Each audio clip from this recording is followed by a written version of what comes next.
Professor Saurabh Malviya है, ये कौन सा पैमाना है भाई, राष्ट्रभक्ति का और गद्दारी का? कौन है गद्दार? ये शाहरुख पर जो तकरार हो रही है, गद्दारी किसने की है? बांग्लादेश के खिलाड़ी पर यह बोली लगाने की इजाजत किसने दी? सवाल तो असल ये है ना। देखिए संदीप जी, कुछ लोगों की अभिव्यक्ति को, कुछ लोगों की विचार को, कुछ लोगों के मंतव्य को देश और दुनिया में हो रहे घटनाक्रम को देखते हुए उनके इन सारे बयानों को सरकारी बयान के रूप में आप न समझें, ना देखें। आप तो मैं कतई ना इत्तफाकी आपसे जाहिर कर रहा हूं, किसी की अभिव्यक्ति, निजी विचार। मैंने भी थोड़ा बहुत संविधान और कानून पढ़ा हुआ है, आर्टिकल 19 अनुच्छेद 19 भी जानता हूं, उसमें रीजनेबल रिस्ट्रिक्शंस भी होती हैं, और ये निजी विचार नहीं होते। विधायक है ये नंदकिशोर गुर्जर, विधायक कहे शाहरुख खान। एक मिनट सुनिए सर, प्लीज सुनिए। शाहरुख खान जिहादी जानवर जेल में होना चाहिए ऐसे बयान के लिए। नहीं, आप नंदकिशोर गुर्जर को, संदीप जी, किसी के भी बयान को उसके बयान के हिसाब से उसको समझा जाए ना। ये आप बयान को सरकारी बयान बना दें, देश के सामने एक समुदाय को चोर कह दिया, एक समुदाय को सुनिए ना, एक समुदाय को चोर कह दिया, 2 साल की सजा हो गई थी राहुल गांधी को, और सांसद ही चली गई थी। देखिए राहुल गांधी के उस वक्तव्य को इस वक्तव्य से नहीं अच्छा, जिहादी जानवर गाली नहीं होती। नहीं, दोनों के अंतर है। अच्छा, क्या अंतर है? आप तय करेंगे अब सब कुछ, आप ही तय करेंगे राष्ट्रभक्त कौन है, आप ही तय करेंगे गद्दार कौन है। बिल्कुल ना, आप तय करेंगे ना मैं तय करूंगा संदीप जी। ये अभिव्यक्ति की आजादी है, ये अभिव्यक्ति की आजादी दी है हमारे संविधान में, हमारे कानून में। संदीप जी, यहाँ आप गलत प्रस्तुत कर रहे हैं। गलत प्रस्तुत कर रहा हूं। ये बोली लगाने की इजाजत किसने दी? बोली लगाने की इजाजत, अगर बांग्लादेश इतना बड़ा दुश्मन देश बन गया है तो बांग्लादेश के खिलाड़ी पर बोली लगाने की इजाजत तो बीसीसीआई ने दी। कौन चला रहा है बीसीसीआई? देखिए संदीप जी, मेरी बात तो सुनिए। हाँ। किसी के भी बयान को किसी ने, व्यक्ति ने अपने अपने बयान दिए, हो सकता है कि वो विवादित बयान हो। अच्छा, हो सकता है उसके विचार हो सकता है, लेकिन ये विचारों पर ये विचार जयशंकर हाथ मिलाते हैं जाकर बंगाल में, बांग्लादेश में, जहां हिंदू मारे जा रहे हैं। वो शोक संदेश दे रहे हैं प्रधानमंत्री का।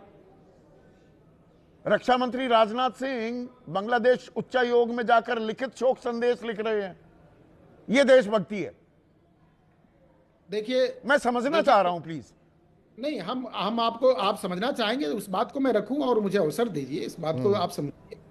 आप जिस तरह से इन सारी चीजों को देश के किसी अलग अलग आवाज उठने वाले लोगों के अलग अलग विचारों को आप देश के सामने एक नैरेटिव के रूप में ना प्रस्तुत करें कि ये हिंदू और मुस्लिम। अरे भाई, ये नंदकिशोर गुर्जर कह रहा है बंटवारे के वक्त इनके बाप दादा की मानसिकता पाकिस्तान की थी। तब आप ही कहेंगे तो फिर बात क्या है? ये संगीत सोम कह रहा है कि ऐसे गद्दारों को देश में रहने का हक नहीं। अच्छा, ये संगीत सोम अल्दुआ, एक मिनट, ये तो जानकारी आपके पास भी है।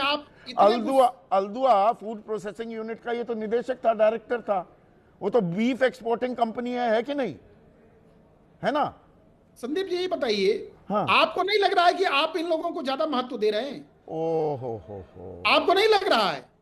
अरे महत्व देना है तो टिकट देते हैं, चुनाव लड़ाते हैं, विधायक बनाते हैं। आपको महत्व देना है मैं महत्व दे रहा हूं क्योंकि पोल खोल कर रहा हूं तो परेशानी हो रही है। जब आप टिकट देते हैं, विधायक बनाते हैं और ये जहर उगलते हैं और चुनावी फायदा देते हैं, तब आपको दिक्कत नहीं आती। देखिए संदीप जी, वही कह रहा हूं, आप बांग्लादेश के भीतर उत्पन्न स्थिति और बांग्लादेश कैसे क्यों कर रहा है उस पर चर्चा करिए, एक सार्थक चर्चा। क्यों चर्चा करें? ये राम भद्राचार्य कह रहा है कि शाहरुख खान का चरित्र ही नहीं है, गद्दारों जैसा काम कर रहा है। उनकी दृष्टि है और वो कह रहे हैं, इस बात को जानना चाहिए, समझना चाहिए, इसमें क्या दिक्कत है भाई? राम भद्राचार्य कोई सामान्य व्यक्ति नहीं है। क्या है? कथावाचक है। क्या है असामान्य? क्या है उनमें? कथावाचक है। कथावाचक तो आजकल कुमार विश्वास भी हो गए। देखिए संदीप जी, उस दृष्टि, देखिए सबके अपने अपने मत है। हाँ, तो आपका मत है, ये मेरा मत है ना। अभी आप कह रहे थे सबके अपने मत है, मैं अपना मत का इजहार कर सकता हूँ ना। बिल्कुल कर सकते हैं, वो संत तो है नहीं। मुझे ये बताइए, थोड़ा बहुत हिंदू धर्म की समझ मुझे भी है, सनातन धर्म की। कथावाचक तो संत नहीं होता, होता है क्या? अब ये अलग प्रकार की बहस हो जाएगी अच्छा, कि अलग नहीं, कथावाचक बता, मैं का काम आपसे तो अच्छा आपसे कर रहा थोड़ा है सा ना। ज्ञानवर्धन चाह रहा था। नहीं नहीं, आपके पास ज्ञान कथावाचक की तो कमी संत नहीं नहीं है, होता। आपके पास ज्ञान की कमी नहीं है, लेकिन एक बात जरूर आप इस पर समझिए कि हम्म। देखिए, जो वर्तमान में देश के सामने चुनौती है, जो बांग्लादेश में हिंदुओं के सामने हो रहा है, हिंदुओं पर तो अत्याचार हो सरकार रही क्यों है, नहीं बोल रही ऐसे कुछ? वहां जाकर सरकार शोक संदेश क्यों देकर आ रहे हैं? उनको कहे लोकमत, नथिंग डूइंग, कोई शोक संदेश नहीं देंगे, संदीप शेख जी, हसीना को भी ऐसे वापस में भेजो। जनमत लोकमत है, लोकमत को आने दीजिए, उसकी अच्छा, लोक स्वतंत्रता है। मत को आने दो। और ऐसे में जो समाज संजय को सिंह जुड़ गए प्रभावित हैं क्या करता है, पीसीआर?